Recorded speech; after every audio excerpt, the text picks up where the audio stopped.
मित्रों देखिए, वीडियो काफ़ी इंपॉर्टेंट होने वाला है तो इसको अंत तक ज़रूर देखिएगा। मैं आज आपको बताने वाला हूं कि टूरिस्ट वीज़ा में अगर आप ऑस्ट्रेलिया आते हैं तो यहां पर इसे आप कैसे कन्वर्ट कर सकते हैं वर्क परमिट पर। उसके पहले लेकिन टूरिस्ट वीज़ा के लिए क्या प्रोसीजर होना चाहिए, आपकी क्या एलिजिबिलिटीज़ होनी चाहिए और क्या क्या सारे डिटेल्स मैं आपको इस वीडियो में बताने वाला हूं। इसको इसलिए आप स्किप मत करिएगा, शुरू से लेकर के और अंत तक इस वीडियो को देखिएगा। नमस्कार बंधुओं, मैं हूं आपका मित्र शक्ति पांडे सिडनी ऑस्ट्रेलिया से और स्वागत करता हूं अपने यूट्यूब चैनल पर। बंधुओं, इस वक्त मैं एज यूजुअल हैरिस पार्क में बैठा हूं। अभी मुझे घर से आया हूं, थोड़ा लेट हो गया पर मुझे 4 घंटे की पार्किंग मिल गई है तो यहीं पर मैं बैठ करके मैंने सोचा चलिए इस विषय में बात करनी थी मुझे आज आपसे, तो मैं आपके लिए वीडियो यहीं पर बैठ करके अपनी कार में ही बना रहा हूं। तो शुरुआत करते हैं कि अगर आपको टूरिस्ट वीज़ा चाहिए तो सबसे पहले उसकी एलिजिबिलिटीज़ क्या क्या हैं और कैसे आपको अप्लाई करना चाहिए जल्दबाजी में, और कुछ भी पेपर सबमिट नहीं करना चाहिए। कभी भी किसी भी देश का कोई भी वीज़ा आप लगा रहे हैं, अप्लाई कर रहे हैं, तो सबसे पहले ध्यान में ये रखिएगा कि आप अच्छे से पढ़िए कि उस वीज़ा की जो रिक्वायरमेंट्स हैं उन रिक्वायरमेंट को आप रीच करें। लाइक वो आपके पेपर्स जो हैं उसके अकॉर्डिंग होने चाहिए। ऐसा नहीं है कि आपके पास मतलब जो भी पेपर्स हैं आपने वो लगा दिए। आपको पेपर वो लगाने हैं जो वीज़ा की रिक्वायरमेंट हो, किसी भी कंट्री का हो। स्पेशली मैं ऑस्ट्रेलिया की बात करता हूँ, इसलिए मैं आज ऑस्ट्रेलिया की बात हमेशा मैं ऑस्ट्रेलिया की बात करता हूँ। Hello everyone, as all of you know, I am a practicing accountant and registered tax agent, and this is specially for whoever is watching, especially in Australia. Please contact me for any services in relation to your tax matters. You can call me on these numbers. चलिए बात करते हैं tourist visa की। तो सबसे पहले अगर आपको टूरिस्ट वीज़ा अप्लाई करना है तो आपके पास में 2-3 चीज़ें होनी चाहिए। फर्स्ट, आपके पास एक इनफ फंड होना चाहिए, कितना वो भी बताता हूँ अभी आपको। और आपके पास में एक जॉब होनी चाहिए या फिर आपके पास अपना कोई बिजनेस होना चाहिए, और होना चाहिए आपके पास ट्रैवलिंग हिस्ट्री। अब ट्रैवलिंग हिस्ट्री ये डोमेस्टिक नहीं, विदेशों की होनी चाहिए। कौन कौन से देशों की कहाँ की है जो ट्रैवलिंग हिस्ट्री यहाँ पर टूरिस्ट वीज़ा लेने में आपको फ़ायदेमंद हो सकती है, काम आ सकती है, वो भी मैं सारे डिटेल्स आपको बताता हूँ। तो फंड की बात करें अगर, तो फंड आपके पास कम से कम 8 लाख रुपए होने चाहिए। अगर आपके पास में 8 लाख फंड है और आपके पास में ट्रैवलिंग हिस्ट्री है लाइक न्यूजीलैंड की या यूरोपियन कंट्री की या कनाडा वगैरह की, और साथ में अगर आपके पास में एशियन कंट्रीज़ की भी है, जैसे मलेशिया हो गया, जैसे थाईलैंड हो गया, बाली हो गया या दुबई वगैरह ऐसी कंट्रीज़ की भी है, तो आप वीज़ा अप्लाई कर सकते हैं और आपके मिलने के चांसेस काफ़ी ज़्यादा हैं। क्योंकि आजकल इधर काफ़ी दिनों से देखा जा रहा है कि वीज़ा बहुत डिक्लाइन हो रहे हैं ऑस्ट्रेलिया के। ये ध्यान रखिएगा कि ऑस्ट्रेलिया जो है तो मोस्ट डिमांडिंग कंट्री है टूरिस्ट के लिए हो या दूसरे किसी भी तरह के वीज़ास के लिए। वजह यह है कि ये दुनिया की सबसे सेफेस्ट कंट्रीज़ में से एक है। दूसरे, यहाँ की जो फाइनेंशियल इकोनॉमी की सिचुएशन है वो काफ़ी स्टेबल है, और यहाँ जॉब में जो है तो सैलरीज वगैरह जॉब्स में काफ़ी अच्छी मिलती हैं। और तीसरी, हम इंडियंस के लिए या पाकिस्तानी हैं आप, या मतलब जो भी ये 3-4 कंट्रीज़ अपनी हैं, एंड मैं स्पेशली बात करता हूँ इंडिया की, तो हमारे लिए यहाँ पर एक ऐसा एनवायरनमेंट मिलता है कि आपको लगेगा ही नहीं कि आप विदेश में रह रहे हैं। मतलब विदेश में रहते हुए इतनी खूबसूरत कंट्री में और इतनी बेहतरीन और डेवलप्ड कंट्री में रहते हुए भी आपको इंडिया का काफ़ी फील इस तरह से मिलता है, बिकॉज यहाँ पर काफ़ी ज़्यादा इंडियंस हैं।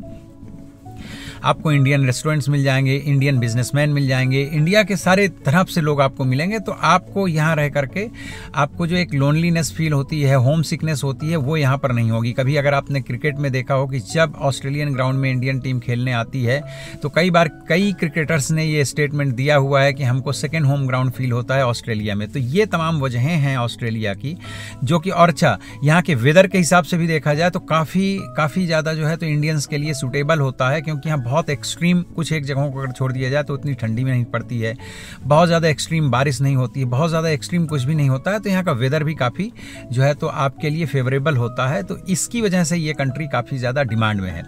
तो अब हम बात कर रहे थे कि आपके पास में फ़ंड अगर 10 लाख का है और 50,000 महीने की अगर आपकी इनकम है। अब ज़रूरी नहीं कि आपके पास में जॉब ही हो, अगर आप बिजनेस करते हैं और अपना इनकम टैक्स वगैरह फाइल करते हैं तो आपकी ऑन एन एवरेज अगर 50,000 या 60,000 महीने की इनकम है और आपके पास में थोड़ी बहुत ट्रैवलिंग हिस्ट्री है तो डेफिनेटली आप अप्लाई कीजिए टूरिस्ट वीज़ा, और वो टूरिस्ट वीज़ा जो है डिक्लाइन होने के चांसेस बहुत कम है, फिर आपको वीज़ा मिल सकता है। तो आजकल तो मल्टीपल एंट्री के साथ में 3 साल का वीज़ा मिल जाता है, तो लाइक आप एक बार यहाँ आकर के 2-3 महीने रह करके जा सकते हैं, घूम टहल करके और फिर आ सकते हैं। मतलब 3 साल में आप जितने बार चाहें उतने बार ट्रैवल कर सकते हैं।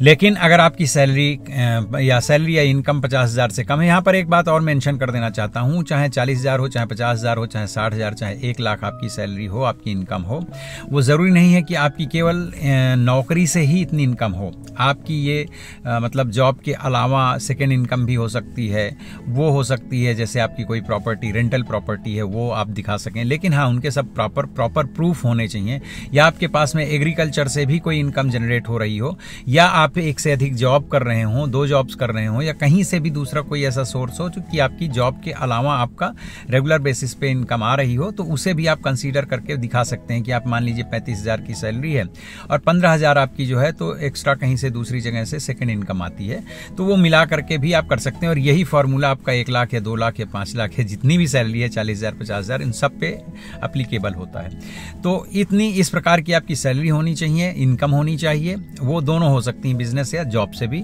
और आपके पास में ट्रैवलिंग हिस्ट्री होनी चाहिए।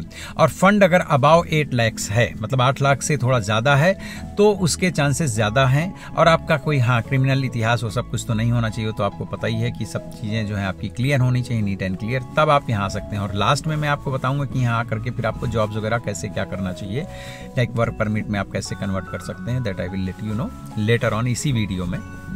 तो ये हो गया। अगर आपके पास में 50,000 से कम की मासिक आय है, देखिए शुद्ध हिंदी बोल रहा हूँ, महीने की इनकम अगर 50,000 से कम लगभग 40,000 है, तो भी आप अप्लाई कर सकते हैं। चांसेस थोड़े से कम होते हैं, लेकिन फिर उसके लिए कंडीशन ये है कि जैसे अगर आपने कनाडा, यूरोप या न्यूजीलैंड वगैरह इन सब कंट्रीज़ की आपकी ट्रैवलिंग हिस्ट्री है और फंड आपके पास में 10-12 लाख है या उससे कहीं ज़्यादा है, और आपकी महीने की इनकम 40,000 है। अब यहाँ 40,000 में भी अगर आपकी सैलरी मतलब 25,000 या 30,000 है और दूसरी कोई सेकेंड इनकम है, उसको मिला के भी 40,000 है, तो भी कंसीडरेबल है। लेकिन अगर आपकी सैलरी ही 40,000 है और ये आपकी हिस्ट्री वगैरह इस तरह से है, लाइक ट्रैवलिंग हिस्ट्री है और फंड अच्छे हैं, तो आप 40,000 वाले लोग भी लाइक अप्लाई कर सकते हैं। अब आपकी इनकम ही 40,000 है और आपने ट्रैवलिंग हिस्ट्री बना रखी है एशियन कंट्री की, कि दुबई चले गए हैं, आप मलेशिया चले गए हैं, थाईलैंड चले गए हैं, बाली चले गए, इस तरह का आसपास में कहीं का है, तो वो फिर मुझे लगता है नहीं अप्लाई करना चाहिए, क्योंकि फिर वो आपका रिजेक्शन आएगा। और एक बात ध्यान रखिएगा कि फाइल अप्लाई करने से पहले, मतलब वीज़ा अप्लाई करने से पहले, फाइल लगाने से पहले इन सब चीज़ों का ध्यान रख लीजिए, क्योंकि अगर आपका एक बार रिफ्यूजल आता है, तो मैं नहीं कहता कि दोबारा कभी भी आपको वीज़ा नहीं मिलेगा, डेफिनेटली मिल सकता है, लेकिन फिर आपको उसके लिए बहुत सारी प्रिपरेशन करनी पड़ेगी और काफ़ी कठिन हो जाता है, क्योंकि आप खुद ही समझ सकते हैं ना, एक फाइल अगर रिजेक्ट हो गई है तो उसको दोबारा सेकेंड टाइम कंसीडर करने के लिए फिर काफ़ी कुछ करना पड़ता है। तो बेहतर ये होगा कि ऑस्ट्रेलिया आने से पहले या ऑस्ट्रेलिया का वीज़ा अप्लाई करने से पहले आप किन्हीं दूसरी कंट्रीज़ में, यूरोपियन कंट्रीज़ में, कनाडा, अमेरिका या न्यूजीलैंड जैसी कंट्रीज़ में ट्रैवल अगर आप कर लेते हैं, उसकी अच्छी हिस्ट्री आपके पास में है, और थोड़े अच्छे से फंड जुटा लीजिए, और अपनी इनकम का सोर्स अगर आप मतलब मासिक इनकम अगर आप ज़्यादा दिखा सकते हैं इन द सेंस आपके पास होनी भी चाहिए। अगर ये चीज़ें मैनेज कर सकते हैं, तब फिर आप डेफिनेटली अप्लाई कीजिए और आपके वीज़ा रिजेक्शन के चांसेस कम होंगे। अब जिनका वीज़ा रिजेक्ट हो रहा है, तो यही सारे कारण हैं कि उनके या तो पेपर पूरे नहीं हैं, या तो जो यहाँ की रिक्वायरमेंट है उस रिक्वायरमेंट को मैच नहीं कर पा रहे होते हैं, इसलिए ज़्यादा रिजेक्ट हो रहे हैं। और दूसरी एक चीज़ और भी है कि पिछले साल 1.5 साल से यहाँ की गवर्नमेंट ने काफ़ी ज़्यादा पेपर्स की स्क्रूटनी करनी शुरू कर दी है, मतलब काफ़ी स्ट्रिक्टली जो है तो पेपर की जाँच परख होती है, तो थोड़ा सा रिजेक्शन के चांसेस और बढ़ जाते हैं। अच्छा, एक और जरिया है, एक और माध्यम है, एक और तरीका है जिसके माध्यम से आपको टूरिस्ट वीज़ा मिल सकता है, ट्रैवलिंग वीज़ा मिल सकता है, कि यदि आपका कोई व्यक्ति यहाँ पर रहता हो, मतलब आपका कोई रिलेटिव हो, कोई क्लोज फ्रेंड हो, या आपकी फैमिली के लोग हों, जॉब वगैरह है, बिजनेस वगैरह है उनका, एस्टेब्लिश्ड है यहाँ पे, तो वो अगर आपको इन्विटेशन लेटर देते हैं, तब फिर कई चीज़ें एग्जम्प्ट हो जाती हैं और आपको फिर टूरिस्ट वीज़ा मिल जाता है। लेकिन फिर ध्यान रखिएगा कि अगर आप ऐसी स्थिति में आते हैं, तो फिर आपको आपके साथ में काफ़ी चीज़ें जो हैं तो इफ ओवर जुड़ जाते हैं, कि यहाँ आकर के फिर आप बहुत सारी चीज़ें हैं जो नहीं कर सकते हैं, क्योंकि फिर जिन्होंने आपको इन्विटेशन लेटर दिया है तो फिर वो उस दायरे में आते हैं। अब आखिरी बात ये भी कर लेते हैं कि यहाँ आकर के आप टूरिस्ट वीज़ा में फिर जॉब कैसे कर सकते हैं। तो बंधुओं, टूरिस्ट वीज़ा में जॉब नहीं कर सकते हैं। यहाँ आकर के बहुत सारी कंपनीज़ हैं जो ओवरसीज़ से लोगों को हायर करती हैं, जिनकी यहाँ पर ज़रूरत नहीं पूरी होती है। तो आप यहाँ आकर के seek.com या और भी तमाम सारे ऐसे प्लेटफॉर्म्स हैं जहाँ से आप जॉब ढूंढ सकते हैं। यहाँ आकर के लोगों के साथ में आप रिलेशंस बना सकते हैं और बहुत सारा स्ट्रगल कर सकते हैं, door to door, like office to office जाकर के इंडियन से, दूसरे लोगों से मिल सकते हैं। आप अपने सारे डॉक्यूमेंट्स लेकर के आए, अपना आइल्स वगैरह का एग्ज़ाम लेकर के उसका रिजल्ट वगैरह सब चीज़ें अगर अपने साथ कैरी कर रहे हैं और लेकर के ऑस्ट्रेलिया आते हैं तो देखिए, आपको चूँकि 3 साल का मल्टीपल ट्रैवलिंग का वीज़ा मिलता है, तो आप आए 2-3 महीने यहाँ रुक करके शहरों में या छोटी जगहों में जा करके आपने ट्राई किया और कोई एम्प्लॉयर अगर आपको इस तरह से वीज़ा स्पॉन्सर करने को तैयार हो जाता है, जॉब देने को तैयार हो जाता है। अब यहाँ पर भी अगर आपको वर्क परमिट चाहिए तो वर्क परमिट में किस जॉब में है, उसके लिए कितनी सैलरी होनी चाहिए, उसके लिए क्या रिक्वायरमेंट्स होनी चाहिए, वो भी आपको सब गो थ्रू पहले से करके होमवर्क करके ही आना चाहिए। हाँ, पहले क्या था कि लोग ट्रैवलिंग वीज़ा में आकर के यहाँ पर स्टडी वीज़ा अप्लाई कर देते थे, क्योंकि यहाँ कहीं एडमिशन ले लिया और वो कर दिया। तो पिछले साल से लेकिन उसको यहाँ गवर्नमेंट ने स्ट्रिक्टली बंद कर दिया है। तो अब आप स्टूडेंट वीज़ा तो नहीं अप्लाई कर सकते हैं, लेकिन स्टिल आप वर्क वीज़ा अप्लाई कर सकते हैं अगर आप प्रोफेशनल हैं और अगर आप इनकी जो डिमांड लिस्ट है ऑक्यूपेशन की उसमें आप कहीं मैच करते हैं और प्रॉपर आपके पेपर सब तैयार हैं, आपको कोई एम्प्लॉयर हम मिल जाता है तो डेफिनेटली फिर आप अप्लाई कर सकते हैं वर्क वीज़ा यहाँ पर आकर के और आपको जॉब मिल जाएगी। तो इस तरह से आप टूरिस्ट वीज़ा को जो है तो आप टूरिस्ट वीज़ा से फ़ायदा उठा सकते हैं वर्क प्राप्त करने के लिए, यानी वर्क वीज़ा प्राप्त करने के लिए। लेकिन ये भी इतना आसान नहीं होगा। अगर आप बहुत इंथ्यूजियास्टिक हैं, मेहनती हैं, तो डेफिनेटली फिर असंभव तो कुछ भी नहीं है। अगर ये रास्ता खोला है गवर्नमेंट ने कि टूरिस्ट वीज़ा से आकर के कोई भी व्यक्ति अगर कैपेबल है और वो यहाँ के रिक्वायरमेंट को मैच करता है तो वो यहाँ पर वर्क परमिट में कन्वर्ट करवा सकता है अपना वीज़ा। तो मतलब कुछ एक लोग तो होंगे, भले ही हो सकता है कि बहुत कम परसेंटेज हो, बहुत कम लोग हों, लेकिन डेफिनेटली चूंकि ये रास्ता है तो लोग इसका इस्तेमाल करते हैं, काफ़ी लोग हैं। तो लेकिन हैं ऐसे लोग जिन्होंने टूरिस्ट वीज़ा में आकर के यहाँ पे 2-3 महीने खूब मेहनत करी और कोई ना कोई एम्प्लॉयर ढूंढ लिया।